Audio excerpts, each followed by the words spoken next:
And they were just speaking to the manager there. He was talking about the influence you've already had. One of the things he was saying was that you felt it was important to sort of come in and learn all the young players' names as well. What is it that, when you're coming into a new club, that you feel you need to do to maybe feel a part of it straight away?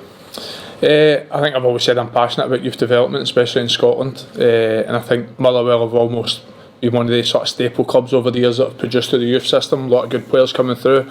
Obviously there's a couple within the squad just now, and I think that's always been a passion driven with the football club that I want to try and help. So a big part coming in was obviously make yourself familiar with everyone, but of course try and learn all the younger lads' names and just try and help them out day to day. Obviously 32 now, so I always think as an experienced player that should be one of your roles. I always remember when I was a younger player, when one of the more experienced players took their time out to try and help you or talk to you or even just ask how your day was, what a difference it made. So obviously that's a part of what I say is my remit, I suppose, as a Motherwell player. You've come into a club at this stage of your career. Have you felt quite different coming into Motherwell than you did going in at Rangers and at Hearts? Have you felt maybe different responsibilities?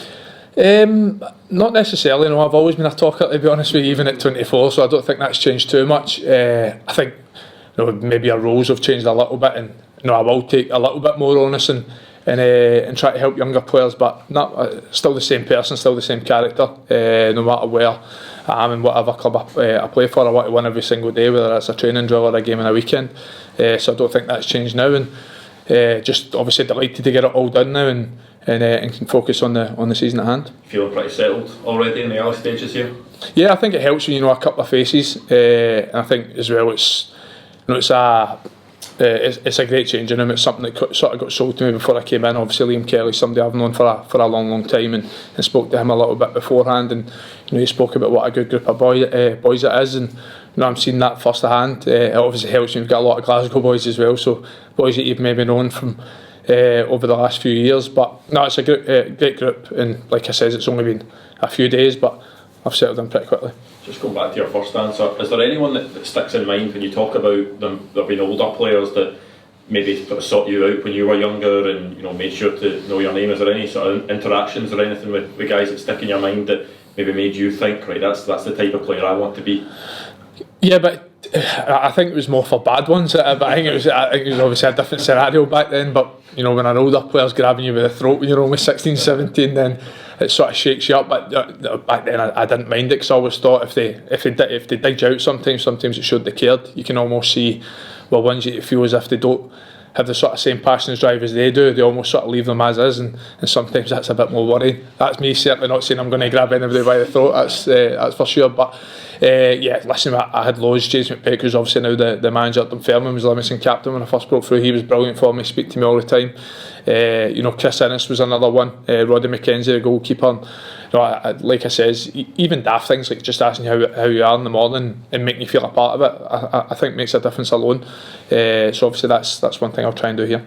Why did you feel Motherwell was a good fit for you, Andy? To be fair, it was something I was going to deliberate over a couple of days, but like I said, speaking to Liam Kelly on the phone sort of sold it for me a little bit. He spoke really highly of the dressing room, the team. From afar watching Motherwell this year, I spoke a couple of times at the start of the season. I thought they were a really good footballing side with a lot of good players, but I think then, having spoke to the manager on the phone, I think the first phone call was somewhere ranging between 20, 30, 40 minutes, and again he spoke really well. He told me how the team plays, how he sees me fitting in that, what he sees my job day to day around the place, and again I came away from that phone call with a really good feeling that this would be a good fit for me. So after that, my mind was pretty made up pretty quickly, and it was just trying to get it over the line as quick as possible, and thankfully it's done now. Because you had other options, didn't you? A couple that I only seen through the media and not through conversations with myself, but there was a couple there from guys that I really, really respect in football, so I certainly had a deep thought within that. But like I said, I think speaking to the manager, I got a feeling of how much he actually wants me here. And I think sometimes there's no better feeling in football when you're wanted, so I think that was ultimately why I chose the decision to come to Motherwell. Twofold, how do you reflect on your time at Hearts and what do you hope to achieve here? Loved it 3.5 years, fantastic football club, great boys, great staff, great fan base. I still remember my first conversation with Robbie Nielsen before I came and what he sees is doing at the football club, and there was never a chat of getting promoted that season. It was he wants to finish in European places the next year. So I just think that showed a lot of ambition at that point in time that really excited me. And you know, I can reflect on it now and see where, you know, we started to where we finished, and obviously promoted first season, third in the league, fourth in the league, getting to Europe to Christmas for the first time since early 2000s, away wins in Europe, 2 Scottish Cup finals, which were a bit bittersweet because we were really close in both. But no, certainly no bitterness towards the club whatsoever. I'll still hope they do well, except for the games against Motherwell this season, and I wish them all the best moving forward. And now with Motherwell, I think I've said that a few times, I feel as if I'm a big stat geek, to be honest, when it comes to football, and you look at the stats across the metrics in football. I think you're probably underperforming in terms of how the boys have played on the pitch. So I think it's about just putting their performance into results now. I think they had a couple of good positive results towards the end before the break, and it's about just trying to continue that now. Obviously Alloa was a different test for us, but I think, you know, winning's a habit, winning's a mentality. You can sort of build momentum off that and take it off to a good start against Alloa. We'll try and continue that at the weekend against St Johnstone. Because your experience, you see yourself obviously as a senior player to do that role right away when you come in? Yeah, and again, I think that's, you know, something I've always been. Some people don't like it, but I'm a bit of a chatterbox. I'll try and help whenever I can. I'm opinionated, which sometimes people don't like either, but there's no malice in it. It's just because I care. It's as simple as that. And like I said, I've had some conversations with younger players just now. I think there's a lot of talent within the younger players as well. Obviously the sort of second-day recovery session after Alloa, it was just me and bringing the average age up with the group by about 10 years, so it was just training with a lot of them, but it was good because you know, I seen firsthand how much talent was there, and sometimes these boys just need a little bit of help to push them on, but for me I think the future's bright with a lot of young players I'm seeing.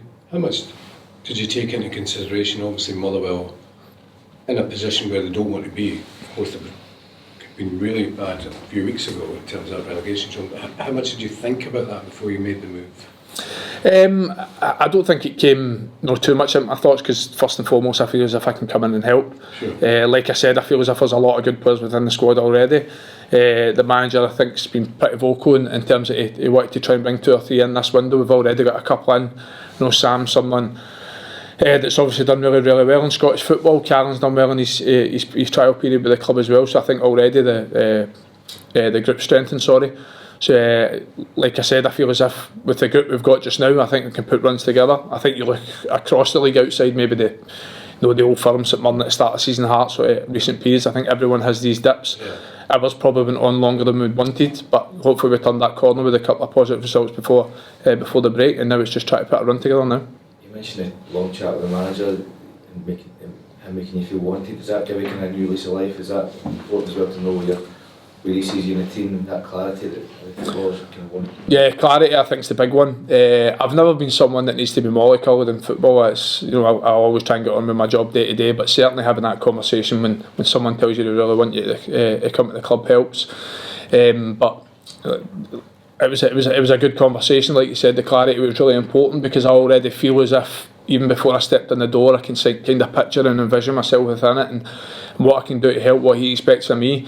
And then day to day, it's just trying to learn that role more and seeing how they play, seeing how the players play, what suits them, what doesn't, and you know, try and be that sort of. You know, we talk about experienced players being vocal around the place, but sometimes you need that sort of person on the pitch as well. And I think what I've seen in the group, there's a lot of great characters, a lot of experienced players, but obviously I'm just trying to learn what the club wants to be moving forward day to day.